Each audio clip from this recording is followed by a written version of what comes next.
a maior rocha esculpida já encontrada em toda a história da arqueologia na Terra. Essas palavras resumem quase completamente o tema do vídeo de hoje.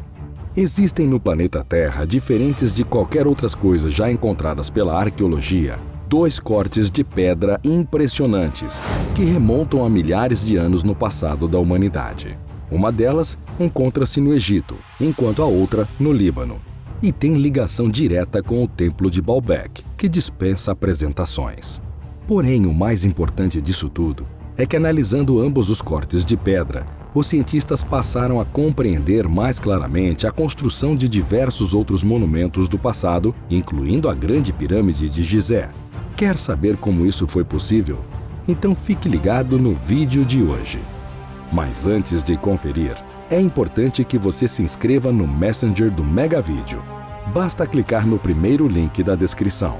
Ao fazer isso, você passa a receber nossos vídeos em primeira mão e ainda tem acesso a séries e sorteios exclusivos do canal.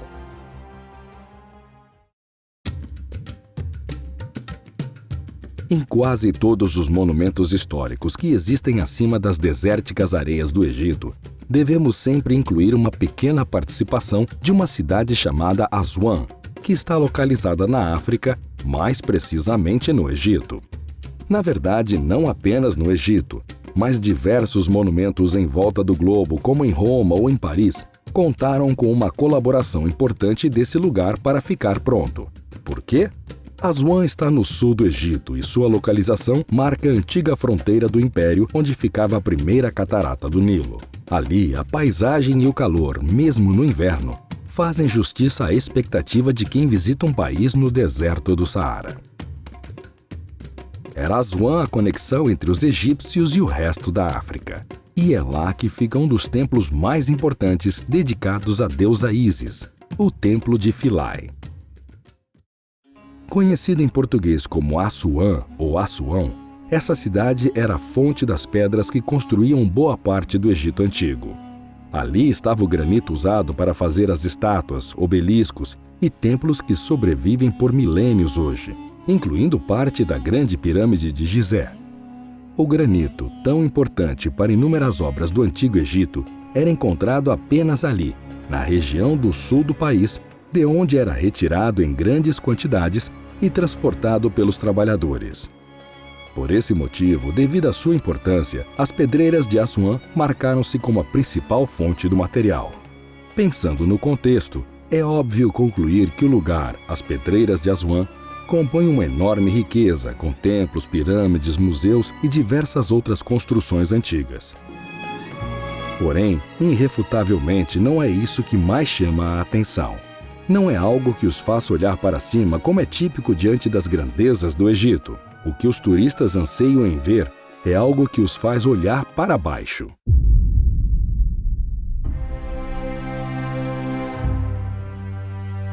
Um obelisco inacabado, abandonado, deitado até hoje no chão, sem que um dia tenha formado qualquer monumento. Trata-se do gigantesco e impressionante obelisco de Assuã, como passou a ser conhecido pelos pesquisadores. O obelisco inacabado de Assuã é um bloco de granito do Antigo Egito, cuja extração não foi concluída. Isso provavelmente aconteceu devido ao aparecimento de rachaduras na rocha, que fizeram os construtores avaliar que o bloco não era mais útil. Está deitado de lado em uma grande pedreira de granito rosa, 2 quilômetros ao sul da cidade de Assuã, no Egito. O lado inferior não foi destacado da rocha devido ao abandono do projeto. Com quase 42 metros, este teria sido o mais alto bloco de rocha do mundo se tivesse sido completamente extraído e erguido pelos egípcios. Também seria um dos mais pesados, visto que seu peso é estimado em cerca de 1.200 toneladas. Acredita-se que remonta ao reinado do faraó Tutemés III, e é bem possível que tenha sido parte de um par de obeliscos onde o segundo não está mais no local. A área onde está localizado o obelisco foi declarada como museu a céu aberto pelo governo egípcio e é visitada continuamente por milhares de turistas que se veem fascinados com a magnitude do corte de rocha. Esta obra, por estar inacabada, nos dá uma visão direta de como eles cortavam e moldavam o granito, assim como outras rochas utilizadas em construções megalíticas. Além disso, ao observar uma imagem de cima da estrutura, podemos ver em seus lados como as pedras eram separadas da pedreira. Afinal, a pedra ainda está no mesmo lugar desde que foi cortado da pedreira em sua volta. Porém, o significado da rocha inacabada pode ir ainda mais além, principalmente com relação ao cunho científico. Ao analisar as proporções da rocha e a forma como está separada parcialmente da pedreira, cientistas chegaram a algumas conclusões sobre como os egípcios realizavam cortes. Uma equipe de trabalhadores poderia se colocar lado a lado e golpear as rochas com um martelamento de diorito. Tais pedras podem ser encontradas por toda essa pedreira em Aswan e em diversas outras pelo território do Egito. Quando esse tipo de trabalho de martelamento era feito, apenas se quebrava alguns milímetros de granito de cada vez. O trabalho parece ter sido dividido em seções. Em cada uma das seções, trincheiras emergiam nas estações de trabalho, abrindo caminho pouco a pouco. Depois disso, eles faziam a mesma coisa no fundo do bloco, até que ele ficasse suportado por uma fina camada de rocha. Dessa forma, seria mais fácil parti-lo ao meio, como um corte reto e preciso. Um exemplo disso são os povos que criaram as estátuas Moai na Ilha de Páscoa, que usaram métodos bem similares para extrair pedras. Não só eles, mas estas técnicas foram também utilizadas por muitos outros grupos ao redor do mundo. Depois das pedras terem sido grosseiramente moldadas usando-se pedra de martelamento, eles podiam começar a poli-las com raspadores. Arqueólogos acreditam que podem ter existido muitas formas diferentes de raspadores de pedra ou polidores. Sabem disso pelas diversas descobertas feitas na terra do Egito de ferramentas que provavelmente realizavam esta função. Eles tinham usualmente um cabo e uma superfície plana que era usada ao ser esfregada contra a pedra, usando areia como abrasivo. Em alguns momentos, quando era necessário, a areia era adicionada a esse polimento, dando o resultado desejado.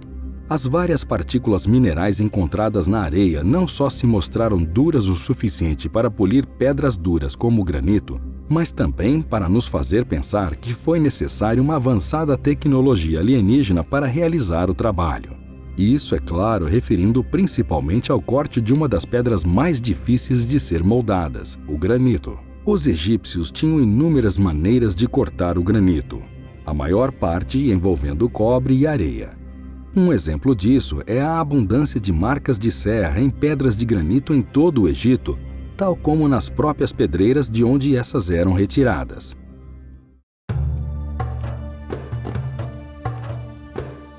Um dos casos mais notáveis e famosos é o do sarcófago que existe dentro da Grande Pirâmide de Gizé. No sarcófago, pode-se ver que a pessoa que estava realizando o trabalho cortou por um tempo em um ângulo errado antes de perceber seu engano e prosseguiu na direção correta. Isso deixou para os cientistas uma grande marca para ser estudada. Entretanto, serrar granito com cobre era caro porque o cobre se desgastava em uma velocidade bem rápida. Então você verá na maior parte das vezes o granito sendo trabalhado com pedras de martelamento e o acabamento feito com raspadores e cinzéis, como citamos antes. O trabalho com serra era reservado principalmente para os projetos reais, como aquele do sarcófago. Parece que quando falamos do Egito e grandes construções, não importa como o assunto começa, ele sempre acaba chegando às pirâmides, não é? Sim, é verdade. Acontece que essa é uma das construções mais impressionantes de todos os tempos, mesmo hoje, na era tecnológica em que vivemos. Porém, é provável que o templo de Baalbek, no Líbano, seja tão impressionante como ou até mais. Neste monumento existem rochas com centenas de toneladas, e o mistério de como foram transportadas também existe aqui. Além disso, assim como o obelisco de Aswan, nessa região do Líbano também existe um corte de pedra gigantesco que pesa mais de 1.000 toneladas. Acredita-se que o objetivo era que ela fizesse parte de uma estrutura do templo de Baalbek, dedicado ao seu deus Baal, mas assim como o exemplar do Egito, ela acabou sendo descartada. As técnicas de corte parecem ser as mesmas, E por isso, os dois blocos de pedra parecem tão idênticos. O bloco do Líbano também foi muito importante para desvendar o mistério do corte de pedras dos antigos e continua sendo um dos principais alvos da arqueologia mundial. Além disso, sempre que novas pesquisas são iniciadas, a comparação das duas rochas, a de Aswan e a do Líbano, são inevitáveis. Em sua opinião, essa teoria de que foram feitas por humanos comuns faz mesmo sentido?